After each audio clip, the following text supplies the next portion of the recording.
Una inteligencia artificial educará a tu hijo. Un robot te cuidará cuando seas anciano. Un algoritmo decidirá tu destino. El futuro es distópico. El presente es real. Descubre El siglo de las sombras. La adaptación sonora de la obra de Jaime Martín. Un podcast coproducido por Evox e Iván Pachi. El siglo de las sombras. A Son de Mar, el podcast para marinos y amantes de la navegación.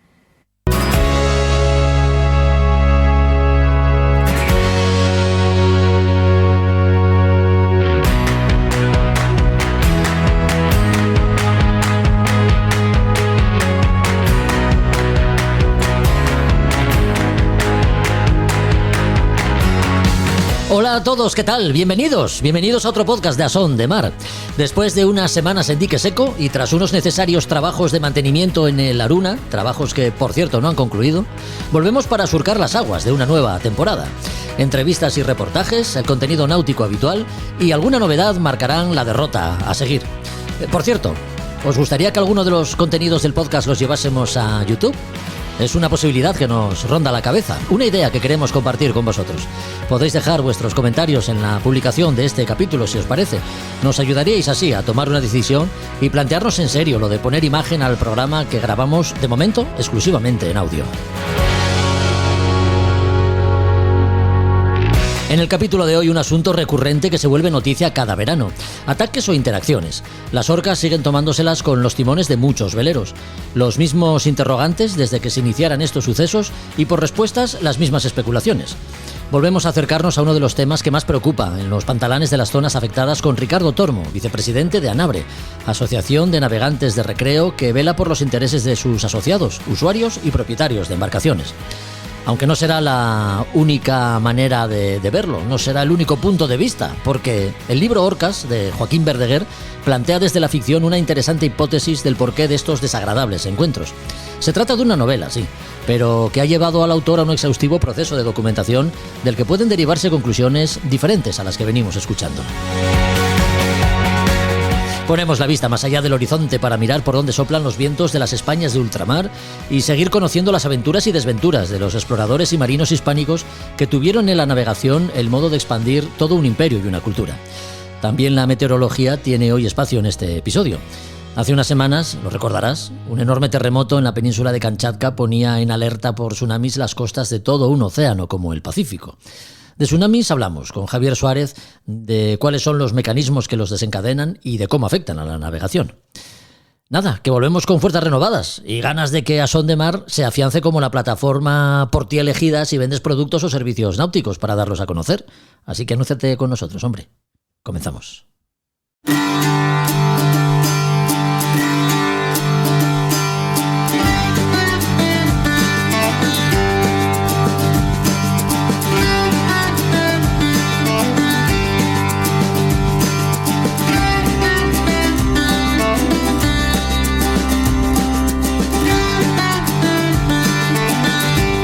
La historia se repite y es que un verano más los sucesos acaecidos en torno a las orcas vuelven a ser tema de conversación en los pantalanes de media España.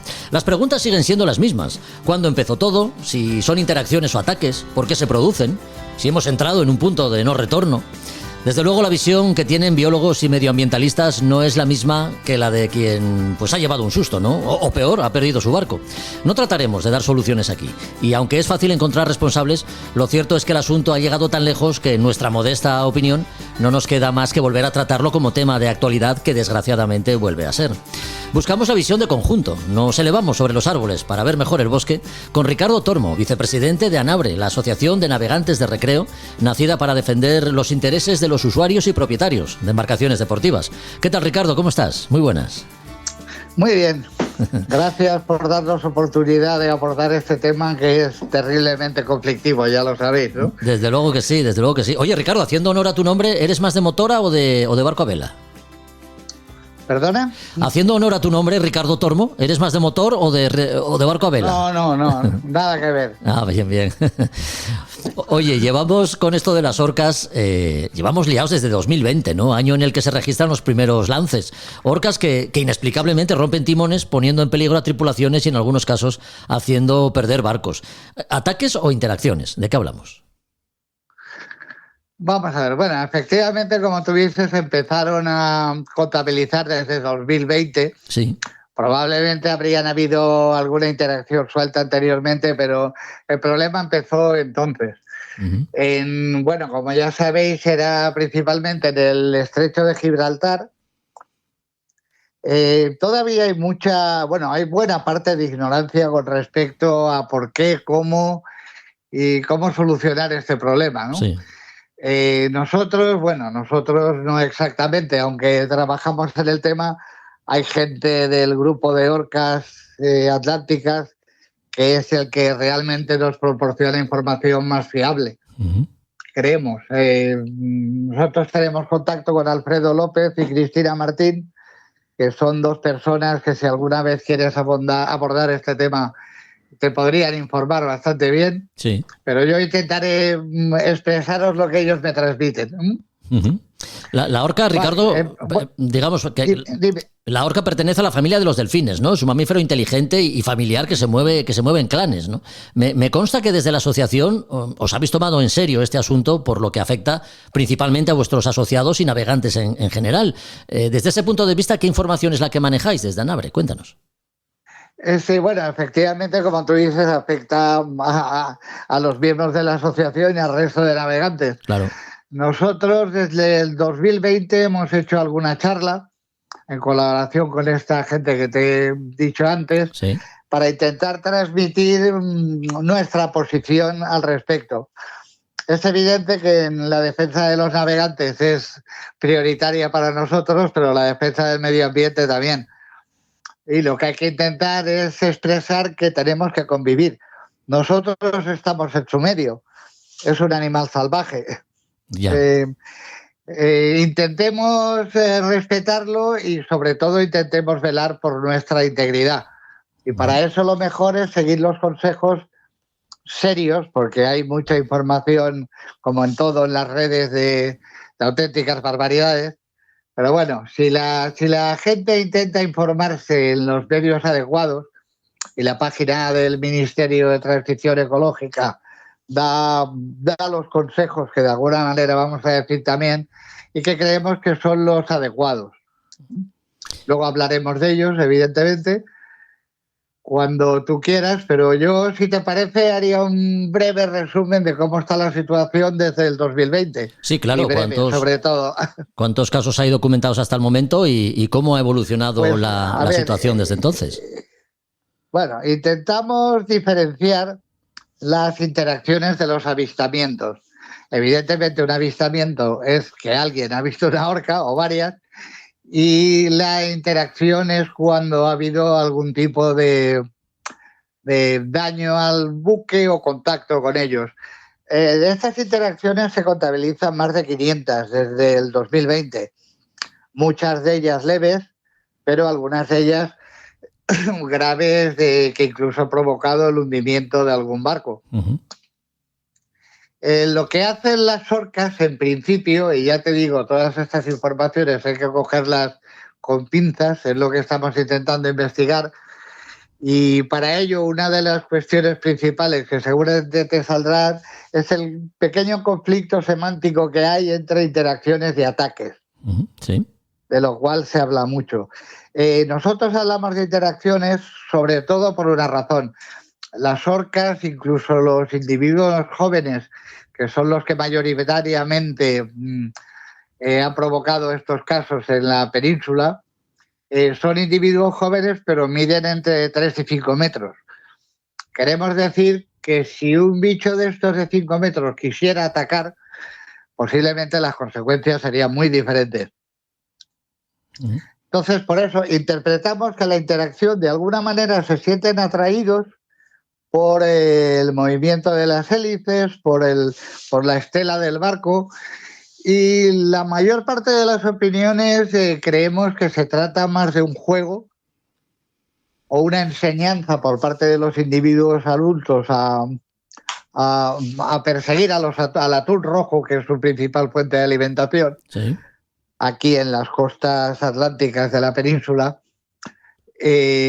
Bueno, pues ese juego se convierte en un juego peligroso cuando ya la agresión es un poquito más fuerte. Sí, Ricardo, nos dices que las orcas se pueden sentir atraídas por el movimiento de las hélices y la estela de los barcos, ¿no? Pero esto lleva siendo así desde hace muchísimos años. ¿Por qué desde hace tan poco tiempo, desde hace 5 años aquí, es cuando se producen todos estos sucesos?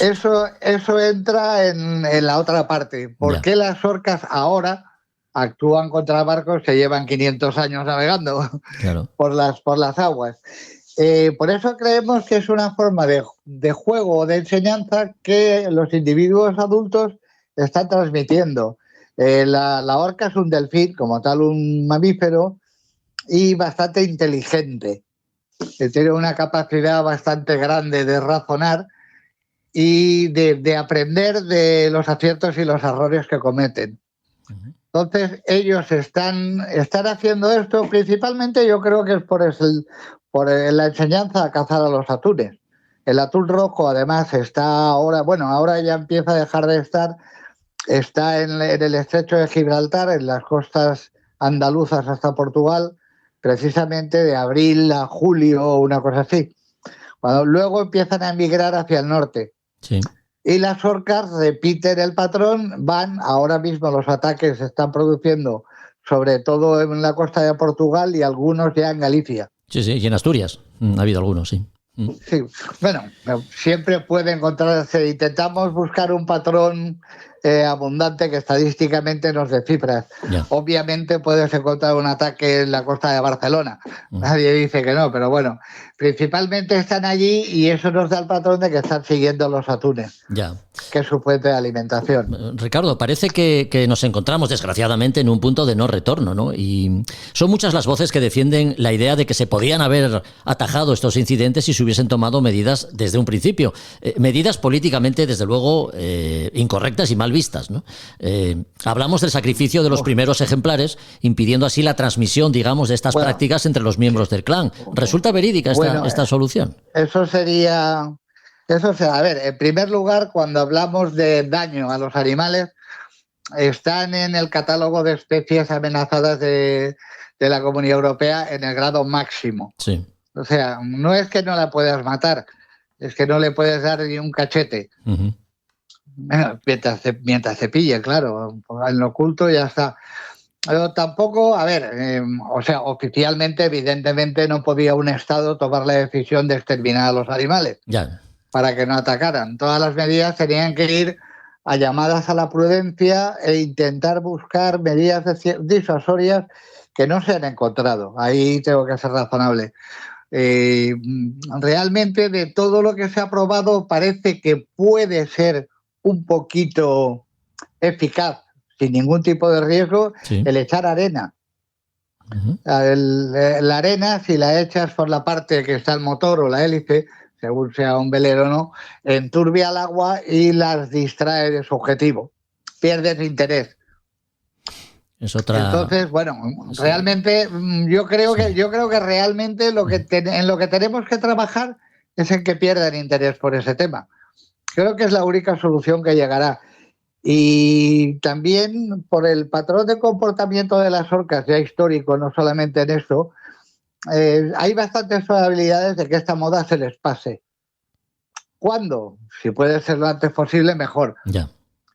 Pero puede ocurrir que dentro de unos años esto forme parte de una historia que contemos a nuestros nietos.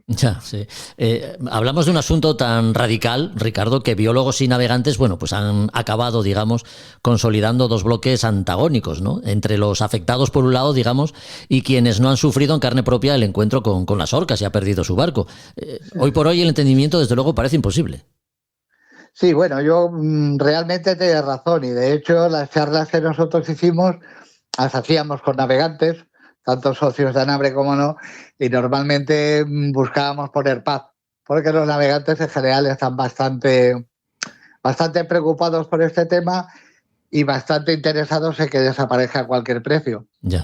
Y el cualquier precio no existe, siempre se paga un precio y el precio de exterminar a los animales no es uno de ellos.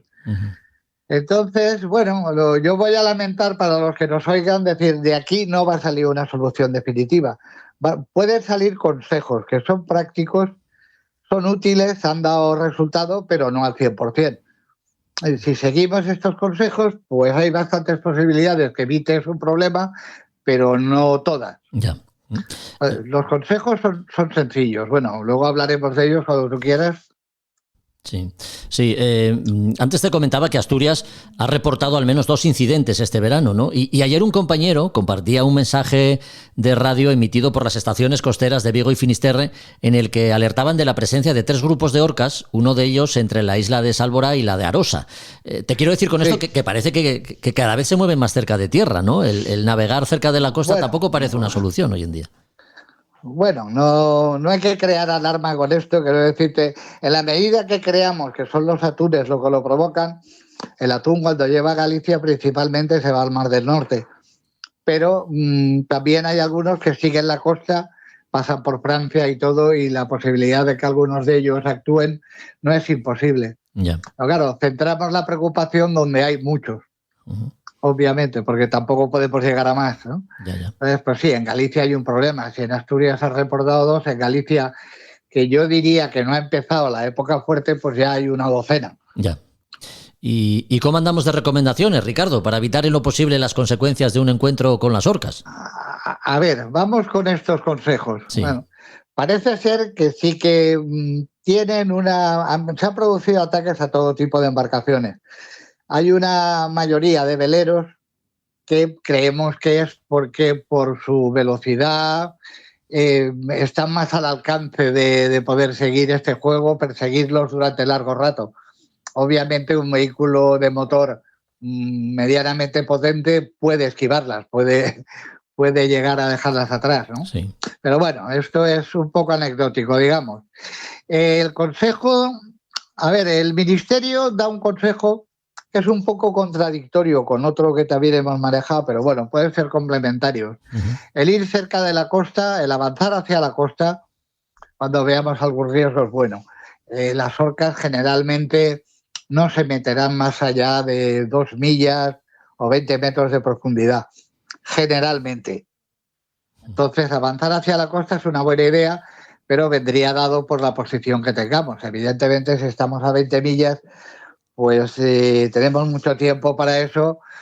El consejo que creo que es más adecuado es dejar de hacer cualquier cosa, parar el motor, bajar las velas si las llevamos, apagar el piloto automático, dejar el timón a la vía, bueno, que es como ir en línea recta, digamos, para los que no conozcan el término, alejarse de la borda y no tocar la rueda.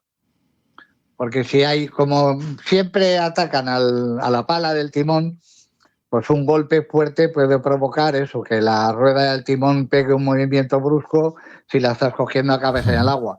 Bueno, ese es el consejo que se viene manejando desde el principio, ¿no? Porque últimamente también se decía que lo suyo era dar motor para así salir de la zona donde ellas operan, que parece que, bueno, según se decía, los grupos operan en zonas muy concretas. Te lo comentaba yo antes, Sí, lo de dar motor se lo puede permitir el que tenga un buen motor. Ya. Las orcas son muy rápidas, si no la vas a dejar atrás fácilmente. Claro. Evidentemente con un yate con 2.000 caballos de motor pues pueden hacerlo. Un velero desde luego seguro que no. Y una embarcación de motor no demasiado grande tampoco. Ya. Entonces, esquivarlas es difícil a ese nivel. Si vas a meter motor, acércate a la costa, si es posible, porque está relativamente cerca, y eso puede ser una solución, porque ellas no costearán. Ya.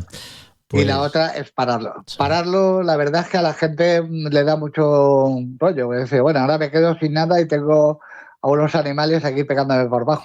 Ya. Pero bueno, es verdad que al dejar de interactuar pierden interés. Y se calcula por los reportes que da la gente, que insistimos mucho en que el que sufra una interacción de estas, que reporte a las páginas que hay para registrar estos ataques, pues estimamos que un 60% de estas interacciones han cesado en el momento que se ha parado el motor y ha dejado de moverse el barco. Ya. Antes apuntabas también a otra de las soluciones, posibles soluciones, que era la de arrojar arena, ¿no? Sobre la hélice para enturbiar la zona. Oficialmente no ha surgido en ningún lado. Ya. Hay algún test que lo ha hecho y, bueno, tiene su lógica, enturbiar el agua. En el principio se manejó lo de tirar gasoil. Sí. Evidentemente estamos absolutamente en contra. Sí. Por cuestiones ecológicas, porque el gasoil enturbiaba el agua. La arena hace lo mismo, pero sin hacer ningún daño. Si llevamos arena, la tiramos y nos sale bien, pues maravilloso. ¿Y tenéis algún caso reportado que haya dado solución? Pero son muy sueltos y poco fiables. Las informaciones que no están contrastadas hay que cogerlas siempre con pinzas. Lo dice un señor y en principio lo creemos, pero...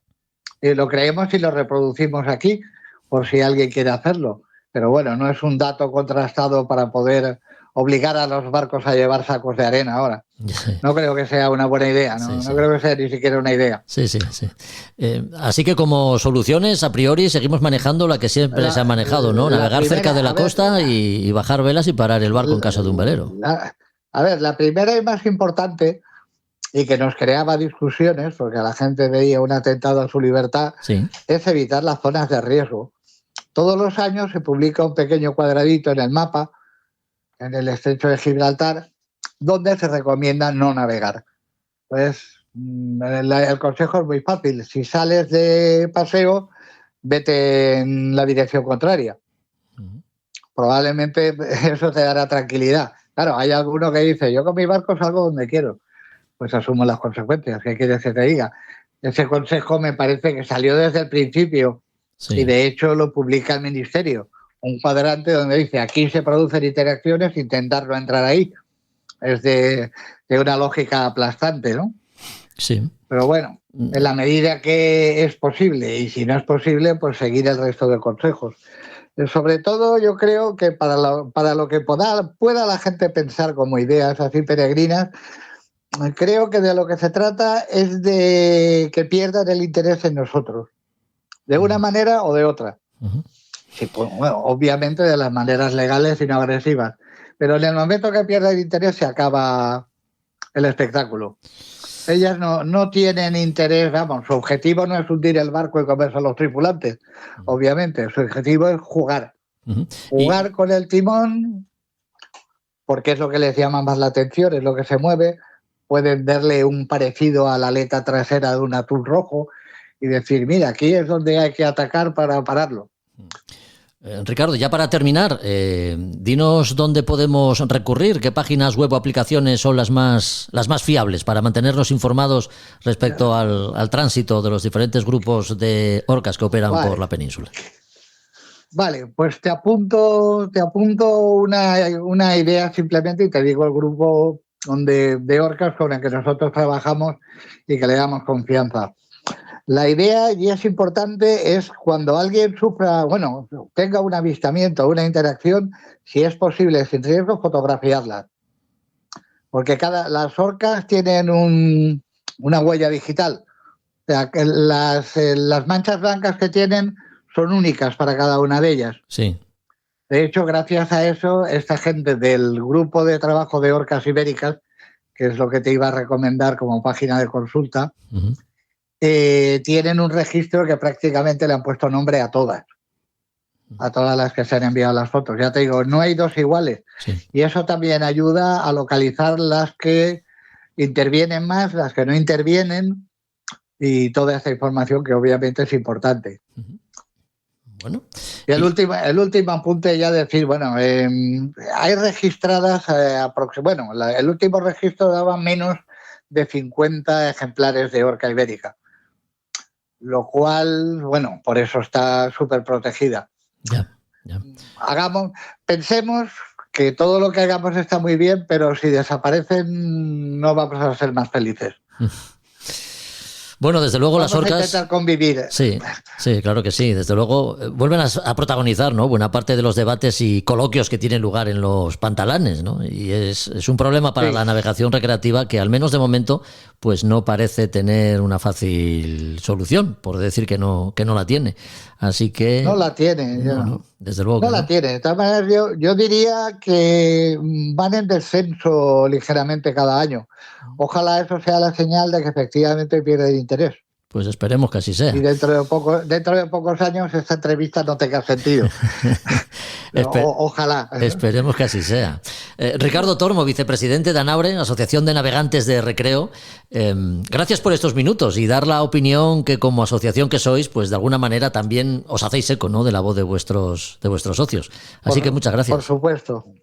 Y por supuesto te agradezco el que nos hayas dado ocasión de que haya gente que escuche estas cosas. Sí. Que es importante que se difundan las ideas, en general los consejos que se están dando desde el Ministerio, desde los grupos, desde nosotros que los reflejamos, pero aprendamos de ellos, es importante. Pues gracias a vosotros, Ricardo, y esperemos que en la próxima entrevista hablemos de esta problemática en pasado. Hay muchos más temas, siempre que quieras, temas más agradables incluso. Pues me lo apunto, así que quedamos para otra ocasión. Un saludo fuerte. Muy bien, un saludo.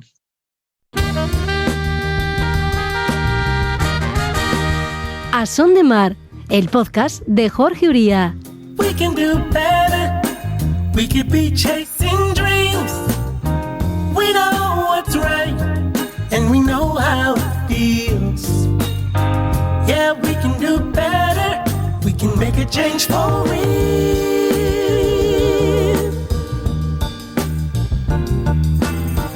Yeah, we can do a lot better. We can be facing fears. We know what's up, and we know how to get there. Yeah, we can be stars, we can be the best. Just put us to the test and we'll show the world there's another way.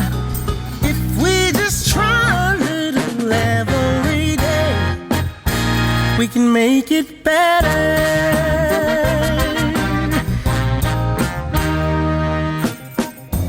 We can do better. We can be setting goals. We understand right down to the soul that we can do better. We can have a heart of gold. Las orcas siguen acaparando protagonismo en este capítulo de A Son de Mar. Es un asunto que, como ha quedado dicho, preocupa, entre otras cosas porque su solución no parece vislumbrarse en el corto plazo. Respecto al origen del problema o el porqué de su comportamiento, que las lleva a romper timones, tampoco parece resultar nada claro. Aunque hay un argumento que puede resultar factible, quién sabe. A lo mejor algo parecido a la encefalopatía espongiforme, el llamado síndrome de las vacas locas, está detrás del inusual comportamiento que las orcas mantienen con los sistemas de gobierno de los veleros desde hace 5 años. Ese es el hilo conductor de la novela de Joaquín Verdaguer, Orcas, una historia de ficción con visos de realidad, tal vez. ¿Qué tal, Joaquín? ¿Cómo estás? Muy buenas. Hola, buenas tardes. ¿Qué tal? Muchas gracias. Oye, para cualquier navegante que quiera moverse por la costa de la península entre el estrecho de Gibraltar y el Cantábrico, las orcas son hoy por hoy motivo fundado de preocupación. Navegante y escritor, como es tu caso, también tú has querido reflejar de alguna forma tu inquietud, ¿no?, a través de este libro. Sí, efectivamente. Yo sé que es un tema que preocupa muchísimo cada vez más. Sí. Hay gente que incluso está planteándose dejar de navegar por este problema. Mucha gente que hace charter entre lo que es las Islas Baleares y las Islas Canarias, que conozco de primera mano, pues se están replanteando muchas cosas. Y es una pena que el navegante, que es una persona que mima mucho la naturaleza y más los que navegamos a vela, que ya sabes que amamos la naturaleza y pues somos afectados por esta desgracia. Sí, bueno, yo quise meter un poquito, rascar un poco, qué es lo que había ahí detrás, ¿no? Yo quería llegar un poco más lejos y bueno, me puse a investigar y salió la novela Orcas, porque aquí hay un problema industrial, hay un problema de la industria de las piscifactorías, de la industria de la minería, que es lo que está generando un cambio en las aguas de la bahía de Cádiz. Sí, Por eso la Orcas se está sintiendo afectada. Como decimos, Orcas es el título de este libro del que hablamos, ¿no? Intrigas, ciencia y la idea que sobrevuela las páginas del libro. El negocio de las piscifactorías, un defraudador y la corrupción política, que digamos, todo ello crea un cóctel explosivo que llega a afectar a la población de Orcas de alguna forma, ¿no? Sí, es cierto. Mira, uno de los elementos que yo buscaba para guiar es ¿por qué la Orca justo en la zona del estrecho, ¿no? Bueno, sabemos que la Orca se alimenta de atún. En un principio, pues algunos biólogos marinos decían que la madre pues atacaba los timones porque se asemejaban a las aletas de las ballenas y de esa manera enseñaban a sus crías arrancando las aletas pues a coger sus presas, ¿no? Sí. Pero bueno, hoy en día pues esos avances científicos nos han demostrado que eso es un error. Es un error porque precisamente la orca ibérica no se alimenta de otras familias de cetáceos como las ballenas y la orca no necesita arrancar ninguna aleta de ninguna ballena porque no es su base de alimentación, sino que en este caso la orca ibérica exclusivamente se alimenta de atún, ¿no? Sí. Y bueno, investigando un poco más, pues he llegado a la conclusión de que, claro, si un atún en estos momentos tiene una alta carga de metilmercurio, si la orca se alimenta exclusivamente de estos atunes, evidentemente la orca al final también enferma de metilmercurio. Por eso yo hacía en la novela esa comparación de las vacas locas por su alimentación. Llegaron a tener una enfermedad que se llama encelopatía espongiforme, Sí. que lo que hace es que hace un cambio del comportamiento. Lo hemos visto, pues, bueno, los que ya tenemos una cierta edad, pues lo hemos visto en la televisión muchas veces, las mal llamadas vacas locas, y efectivamente en estos momentos pues las orcas están sufriendo una enfermedad muy similar, muy similar. Y a mí me extraña que esto se esté ocultando porque, claro, fue muy fácil en su momento sacrificar a miles de vacas, arruinando a cientos de granjeros. Mientras que aquí pues hay un problema también con la administración, con los votos de algunos grupos, pues por llamarlos de alguna manera ecologistas, y bueno, ya estamos entrando dentro de una dinámica de la política en la que nadie se atreve a sacrificar estos animales. Ya. Joaquín, la idea de este libro, como es lógico, parte de tu imaginación, ¿no? Pero para hacer creíble el argumento has tenido que documentarte. ¿Qué tipo de investigación has llevado a cabo? Pues mira, yo me encanta mucho la ciencia, la medicina, me encanta la química, me encantan, bueno, como escritor, pues me gusta mucho la parte de investigación, ¿no? Sí. Y bueno, pues me pongo a investigar a través de Internet, a ver pues documentales, a ver artículos de prensa que han ido saliendo, revistas científicas. Voy generando un puzzle y a través de ese puzzle genero la novela.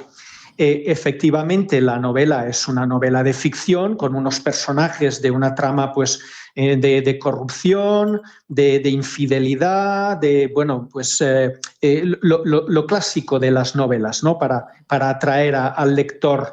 Y dentro de esa novela yo voy dejando paletas de verdaderas investigaciones científicas, de modo que la novela tiene una cierta carga de realidad, pero el momento de la novela para que la trama tenga esa dinámica, pues siempre dentro de la ficción. Ya. También es una manera, a ver, entre nosotros, sí. También es una manera de cubrirme un poco las espaldas, porque yo, dentro de mi investigación, yo escribí una carta a Medio Ambiente de la Consellería de Andalucía.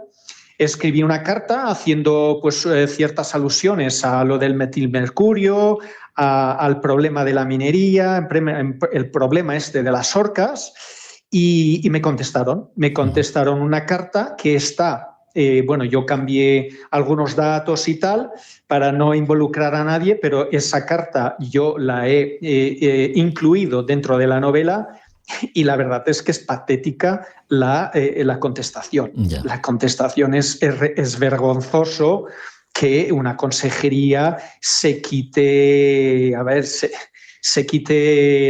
la harina de los dedos, ¿no? De esa manera. Pero forma parte de la novela, estoy muy contento pero sí que es verdad que hay una muy buena documentación científica dentro de la novela. Ya, la verdad es que el punto de vista desde el que tratas el problema es cuando menos novedoso, ¿no? O al menos hasta el momento no lo conocíamos. Un enfoque que no han contemplado ni contemplan las instituciones ni los biólogos, y no sé hasta qué punto tú lo contemplas como factible, Joaquín. Sí,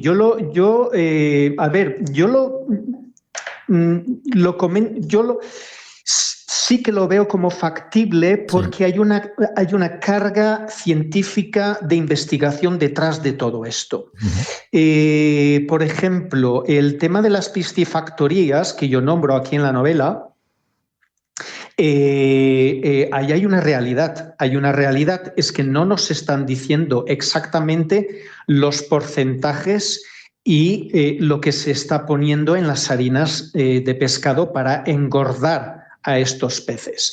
Ten en cuenta que hay un dato muy curioso, y es que tú necesitas 4 kilos de granulado de alimento para el engorde de 1 solo kilo en el pez. De modo que imagínate el precio que tiene que tener este granulado de harinas de pescado para que esos 4 kilos te den 1 kilo de pescado y que tengas beneficios, por supuesto, porque hay muchos más gastos, ¿no?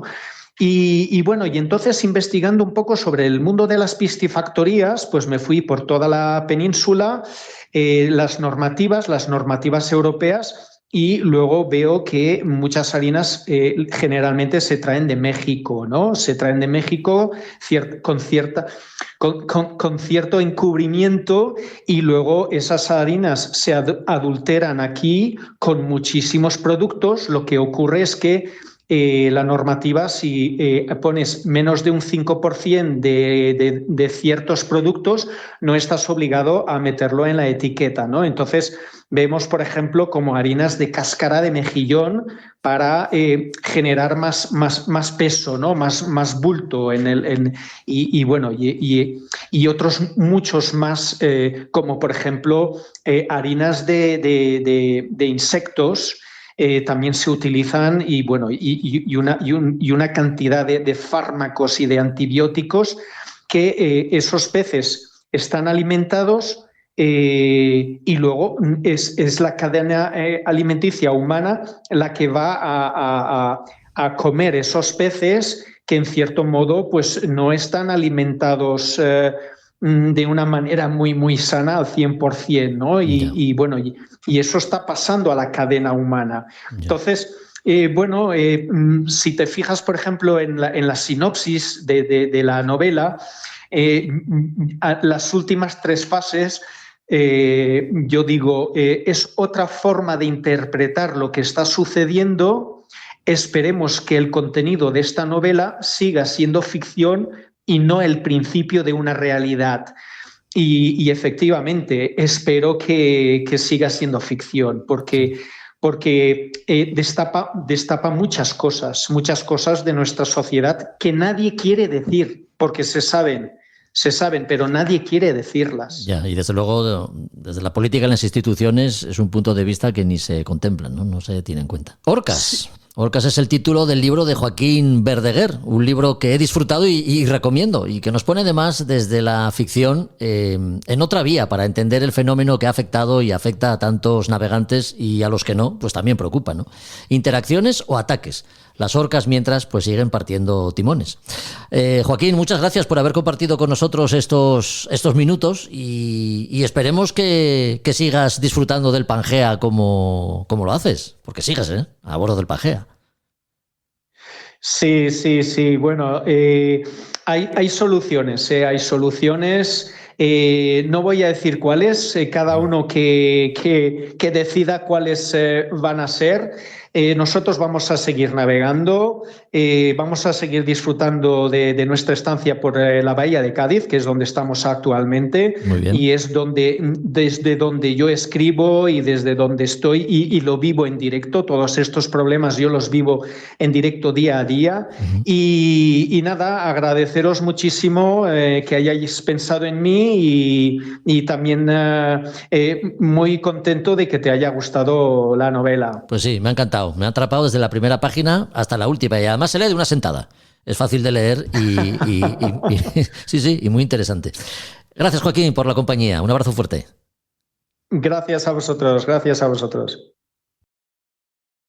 ¿Te gusta salir de la rutina aprendiendo a navegar? ¿Has pensado en hacerlo por el Cantábrico, la costa atlántica de Francia y el sur de Irlanda o Reino Unido? Náutica Puerto Gris te lo pone fácil.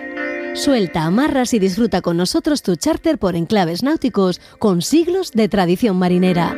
También puedes sacar tu título Somos Escuela Homologada. Travesías y expediciones a los lugares más cautivadores del norte de Europa, mientras aprendes o perfeccionas tus conocimientos. Traslados y asesoramiento náutico. Náutica Puerto Gris, desde Santander. De navegantes para navegantes. Efectivamente, y aunque todavía queda verano, empieza a notarse que empezamos a ponernos en modo posvacacional, lo cual no significa que las actividades náuticas se paralicen, ni mucho menos. En Náutica Puerto Gris, la formación de futuros navegantes sigue siendo uno de sus cometidos más importantes. Hoy hablamos de la formación no reglada que ofrece Náutica Puerto Gris: travesías, expediciones y seminarios para iniciados y para quienes atesoran alguna experiencia, pero quieren llegar a ampliar sus conocimientos. De esto vamos a hablar con Fran Cabezo los próximos minutos. ¿Qué tal, Fran? ¿Cómo estás? Muy buenas. Muy buenas, Jorge, todo bien. Oye, este es el espacio que dedicamos a saber algo más sobre la oferta formativa de Náutica Puerto Gris, la que pone a disposición de, digamos, amigos y clientes, ¿no? Respecto a la formación no reglada que tenéis, aquella que no tiene validez académica, pero sí mucho de práctica, que a la hora de navegar también importa, ¿qué actividades ofrecéis? Pues mira, efectivamente, como bien has dicho tú, el título te da las atribuciones, pero no te da la experiencia. Entonces, lo que programamos o lo que ofrecemos con nuestra escuela de navegantes es todas esas capacidades técnicas que faltan por tiempo en una formación práctica para una titulación del tipo PER o para un patrón o un capitán de yate, a base de travesías, de seminarios, de salidas formativas cortas, en las que vamos a ofrecer todos los que son aspectos de maniobra, vamos a profundizar en maniobras específicas que no se ven en lo que nos dicta el BOE a los que tenemos escuela, que tenemos que ofreceros en las prácticas, de manera que vosotros, los navegantes, los que acudan a formarse con nosotros, pues dispongáis de esa soltura y de esa confianza a la hora de atracar, a la hora de fondear, a la hora de planificar una travesía o de gestionar una tripulación y un barco en navegación. Y todo eso pues a través de toda una plantilla de, como he dicho, de salidas de corta a media duración y, por supuesto, de travesías donde poner encima de la mesa todos esos conocimientos prácticos. En estas travesías y expediciones se pone, por tanto, como decimos, encima de la mesa la práctica que es tan imprescindible, incluso más que lo que decimos, ¿no? La propia titulación. Sí, desde el primer momento se integra a la gente dentro de la vida a bordo y de la tripulación. Entonces se rotan los cargos, se rotan los puestos, se hace partícipe de aquellos que vienen a bordo, sea en una salida o sea en una travesía, tanto de la planificación desde el punto de vista de un patrón como de la propia ejecución desde el punto de vista de un tripulante más, de manera que se consiga dotar a cada persona de un perfil completo. Como bien sabemos, se puede tener los conocimientos teóricos, pero luego en la práctica, si no eres capaz de cumplir como marinero en cubierta, ni mucho menos podrás llegar a ejecutar las acciones necesarias para ser un patrón eficiente.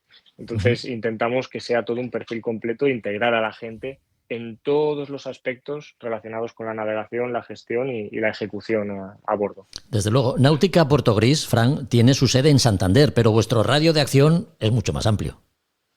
Sí, desde Santander ofrecemos todas las salidas, no solo en la bahía, que serían para las salidas cortas, las salidas de mediodía o de un día, para lo cual la bahía de Santander sabemos que es un escenario magnífico, sobre todo no solo por el enclave, sino por lo que nos ofrece a nivel técnico, sino que además también, toda la costa del Cantábrico, como ya hemos dicho otras veces, es nuestro patio de juegos.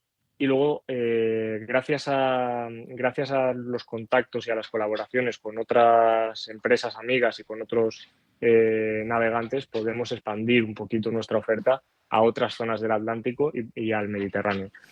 Como bien sabéis ya, en el Mediterráneo estamos trabajando bajo el amparo de Sailing Indómito, con lo cual podemos alcanzar tanto el Levante como Grecia para descubrir y trabajar y entrenar en esas aguas. Uh-huh. Y luego, recientemente, tenemos una colaboración estrecha con la Asociación Navega Bayona, donde estamos formando parte de la Escuela de Navegación Oceánica que nos ofrece un barco tan magnífico como es la Peregrina. Entonces, ampliamos un poco el radio de acción a esa oferta formativa para todo el que lo desee, tanto en Santander como en todo lo que es Atlántico y Mediterráneo, sin ningún tipo de problema. La Peregrina, un barco tan magnífico y con tanta historia, ¿verdad?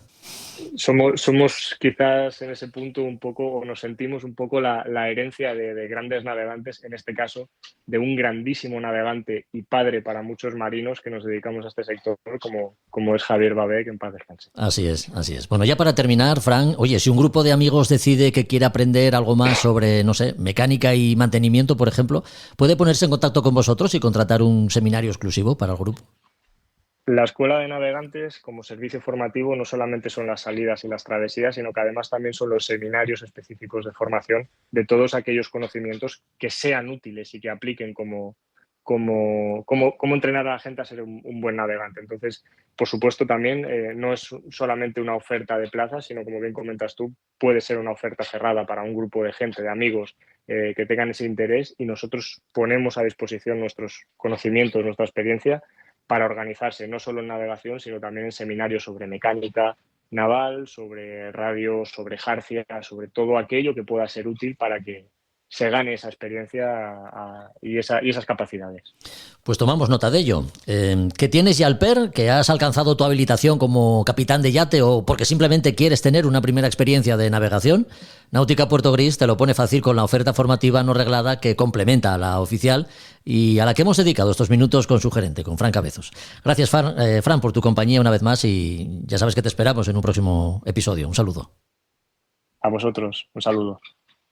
Náutica Puerto Gris y Sailing Indómito, experiencias náuticas. Suelta amarras con nosotros, charters exclusivos, nos adaptamos a tus necesidades. Nuestros barcos te ofrecerán la seguridad y confortabilidad que buscas. Consulta nuestros servicios en nuestras web nauticapuertogris.com y sailingindómito.es. Visita nuestros perfiles en Facebook e Instagram y haz tuyas nuestras aventuras. Náutica Puerto Gris y Sailing Indómito, profesionalidad, experiencia y ganas de compartir.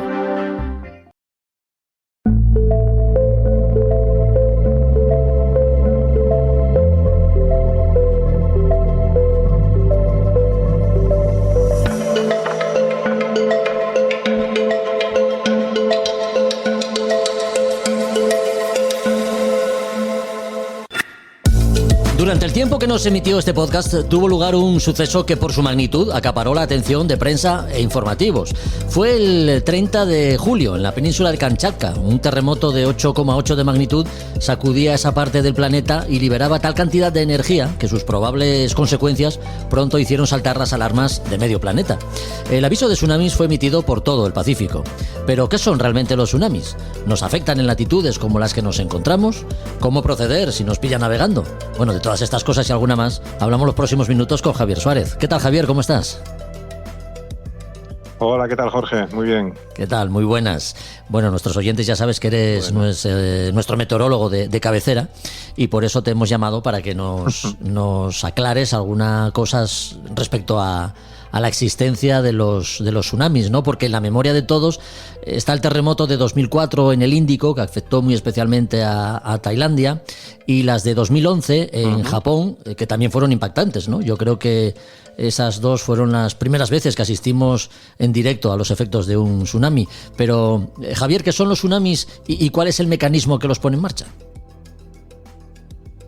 Bueno, pues fundamentalmente llamamos tsunami, o decimos que lo que es un tsunami pues son olas de periodos y longitudes de onda mucho más largos que las olas normales que genera el viento, y que normalmente están generadas, estas ondas se generan por perturbaciones asociadas pues con terremotos que ocurren o bajo el fondo oceánico o bastante cerca de él. Básicamente son olas que generan un terremoto. Unas veces hablamos de tsunamis, otras veces de maremotos, pero me parece que no son lo mismo, ¿no? Sí, pues a ver, desde como tú comentabas, desde 2004 que tuvo el famoso tsunami del Océano Índico, pues la comunidad internacional, la UNESCO, lideradas por la UNESCO, pues empezó a hacer un estudio más sistemático de todo esto de los tsunamis, y se intentó también pues adoptar una nomenclatura genérica para todo el planeta. Entonces tsunami, la palabra tsunami viene del japonés, que no es más que tsu, que es puerto, y nami, ola, pues tsunami, pues las olas en los puertos. Y la traducción al castellano sería el maremoto. O sea, más o menos en la literatura científica se equivale tsunami a maremoto. Se comportarían igual, tanto unos como otros, ¿no? Sí, son la literatura científica se define lo mismo un tsunami con maremoto. ¿Y todos los tsunamis son iguales? Y si no es así, ¿de qué depende que unos sean diferentes a otros? Efectivamente, la mayoría de los tsunamis, como decía al principio, vienen originados por un terremoto pues en la corteza terrestre, pero también puede haber tsunamis originados pues bien por erupciones volcánicas con el flujo piroclástico que cae al mar, o bien por deslizamientos de tierra submarinos, que también pueden provocar un tsunami, o tanto submarinos como costeros. Incluso se tiene datado en la historia algún tsunami originado por un meteorito. Yeah. Y en función más o menos de lo lejos que esté el centro, el epicentro de ese terremoto, de esta perturbación, pues podemos hablar de eso, distinguir entre tsunamis que son lejanos o oceánicos, que suelen denominarse, o más locales. Javier, nos movemos en latitudes por lo general bastante benignas, ¿no?, respecto a este tipo de eventos, terremotos y tsunamis. ¿Significa eso que estamos completamente protegidos? ¿Los podemos sufrir en algún momento?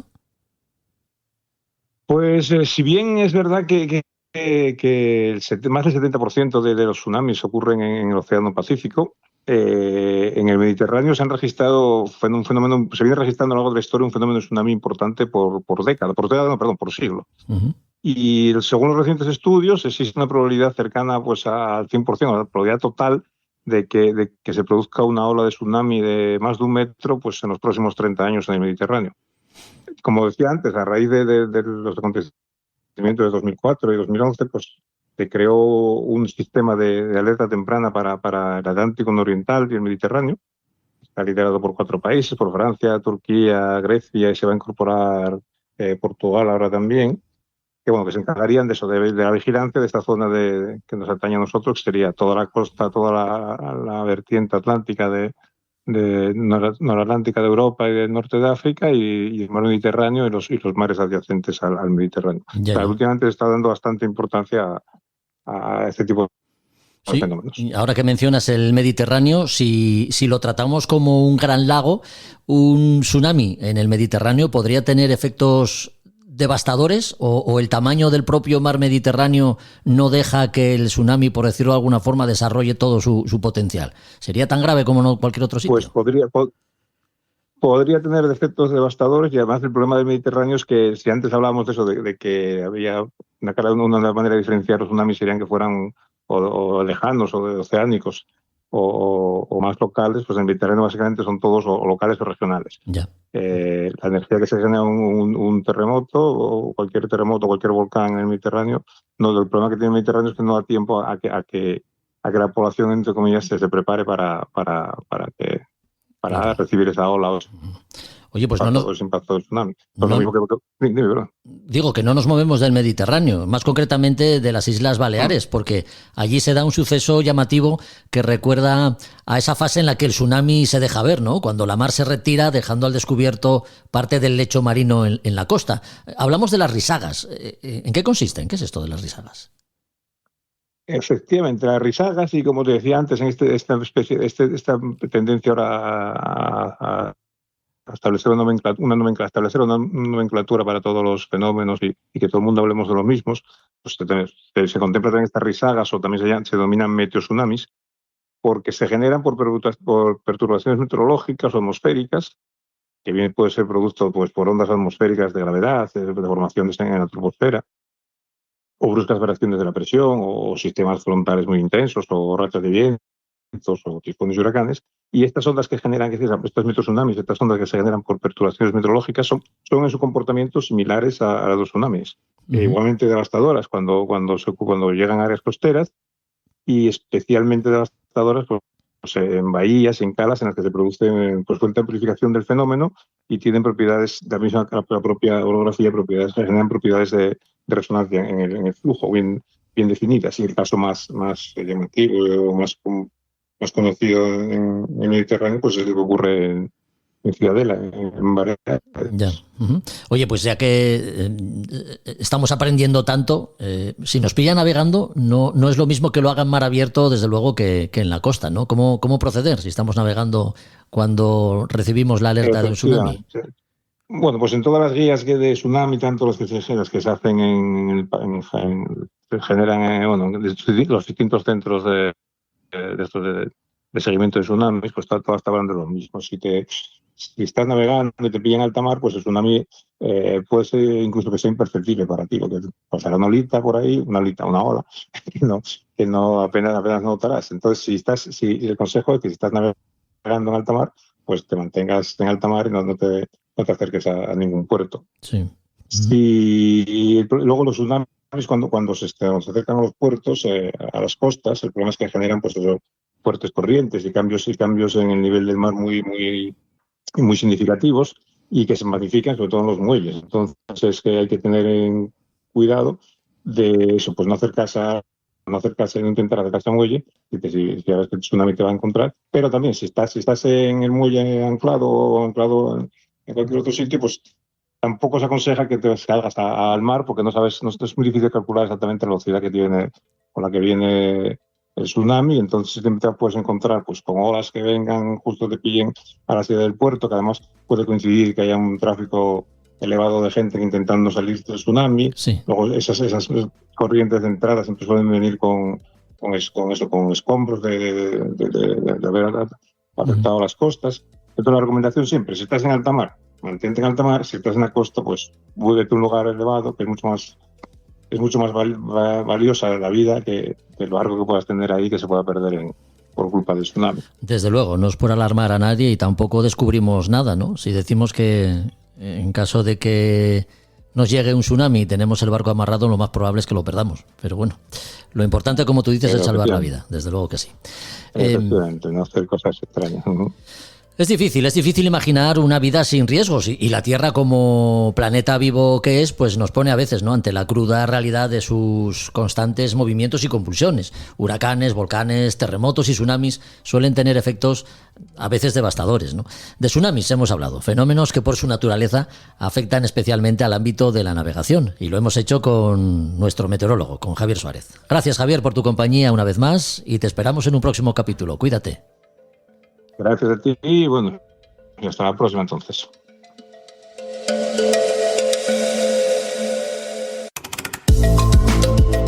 A Son de Mar, el podcast para marinos y amantes de la navegación.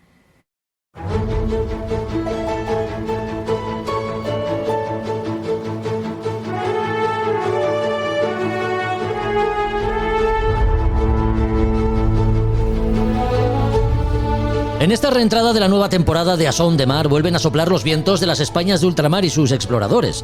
Hoy como protagonista Pedro García de Farfán, Fray Agustín Farfán, médico que gracias a su trabajo e investigaciones allá por el siglo XVI logró salvar la vida de millones de marinos estudiando el remedio contra el escorbuto. Así que ese es el protagonista de hoy y su vida nos la cuenta Josu. Así que Josu, cuando quieras, cuenta. Muy buenas a todos. Pues bien, os voy a contar un poco, no es que lo descubriera o no lo descubriera, porque eso queda un poco en la ignorancia, no en la duda, pero sí que es cierto que se empleaba, ¿no? Y este hombre fue el que lo dejó reflejado, porque en principio sabemos el escorbuto era la enfermedad, el mal del mar, la enfermedad que se producía en los barcos y que todos ahora sabemos que es por la falta de vitamina C. Y entonces, bueno, si uno lee y empieza a buscar, se encuentra que pues lo de siempre, ¿no? Los britanos que eran los que ganaron, que ahora mismo están perdiendo, pero en su momento ganaban, pues escribían la historia. Y entonces tenemos a James Lind, que en 1747, haciendo una patrulla en el Canal de la Mancha, pues estuvo haciendo unos análisis, era cirujano naval. Y bueno, pues cogió una pareja, le daba sidra, otra pareja le daba otras cosas de probar. Y entonces, bueno, pues llegó a una conclusión después de 4 semanas, de que eso aliviaba, el zumo aliviaba este tema y lo mejoraba, ¿no? Y entonces, bueno, escribió un tratado, pero luego se retiró de la Marina, estuvo trabajando ya en otros temas suyos, él era médico, y entonces realmente eso se perdió. Es decir, que tampoco lo tenía claro y tampoco le importó a nadie. En 1795 sí que es cierto que la Marina Real Británica y después en las demás ya se planteó el tema de montar, de establecer las naranjas y limones como un tratamiento preventivo al escorbuto. Pero resulta que si nos vamos, esa es la historia un poco que todo el mundo conoce, más o menos, pero si entramos un poco, resulta que en 1532, pues resulta que nace Pedro García de Farfán en Sevilla y muere en 1604 en México. Estudió medicina en la Universidad de Salamanca y Sevilla y además pasó 5 años en México, donde estuvo ejerciendo de médico. Y estuvo en la Universidad de México también. Se doctoró en medicina en esa universidad en el siglo XVI, 1567. Lo digo porque veáis que también que en el otro hemisferio, los españoles del otro hemisferio teníamos universidades. Entonces, murió su esposa y él se ordenó agustino, como un compañero suyo que todo el mundo seguro de este podcast conoce, que es Urdaneta. Urdaneta, el que consiguió y que logró el tornaviaje y la ruta más regular, más larga de la historia, desde Nueva España a Filipinas. Bueno, pues ¿qué pasaba? Esa ruta, por ejemplo, tenía 8 meses de retorno, 6 meses, 7 meses. El mal del mar se producía en esto y en otros más. Pues este hombre nuestro, en este caso ya se llamaba Agustín Farfán, ejerció la medicina ya como fraile.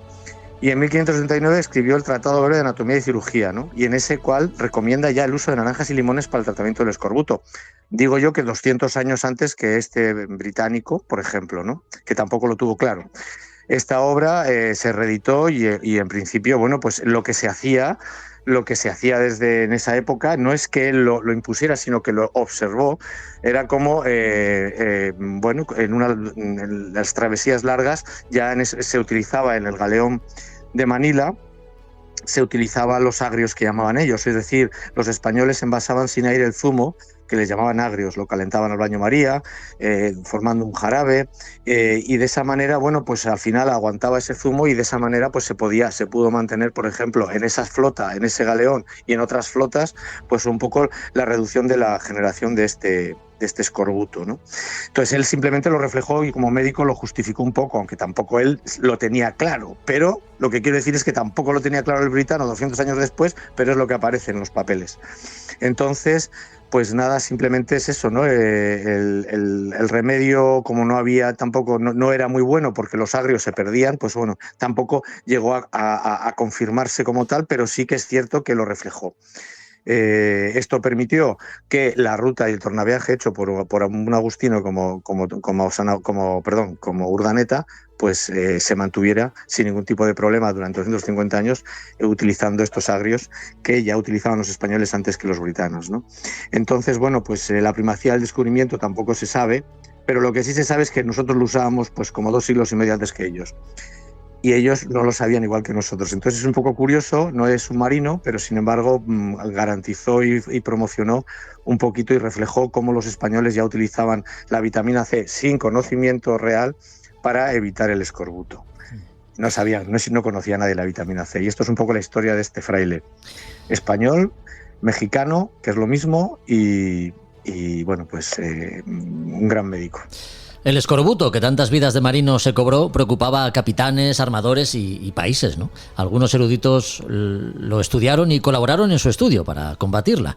Entre ellos, Fray Agustín Farfán, el protagonista de hoy en las Españas de ultramar y sus exploradores, gracias a Josu Jiménez, un Josu que le ha sacado un buen partido a su barco, ¿no? Al Mugalari verano. Sí, este verano hemos hecho 500 millas por todo el Cantábrico hasta rozar Fisterra y lo hemos pasado de maravilla. Gonza, Fran, Javi y yo, y lo hemos pasado bomba. Y la verdad es que recomiendo navegar por las rías y recomiendo navegar en general. Qué bien, qué bien. Un poco de vino, un poco de cerveza y un poco de buen humor.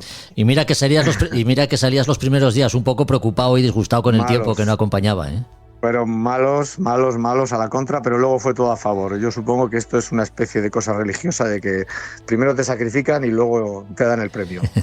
Bueno, Josu, pues me alegro mucho de que hayas disfrutado este verano, que lo sigas haciendo a bordo del Mugalari, por supuesto, y aquí te esperamos en un próximo capítulo, así que hasta entonces. Vale, muy bien, muchas gracias a todos y adelante con la nueva temporada. Gracias, Josu, gracias. Hasta aquí otro episodio de A Son de Mar, el primero de una nueva temporada, efectivamente. Puedes compartir sus contenidos si te han gustado o seguirnos a través de cualquiera de las redes que tenemos, ya sabes, Instagram o Facebook. Volvemos en 15 días. Hasta entonces, adiós.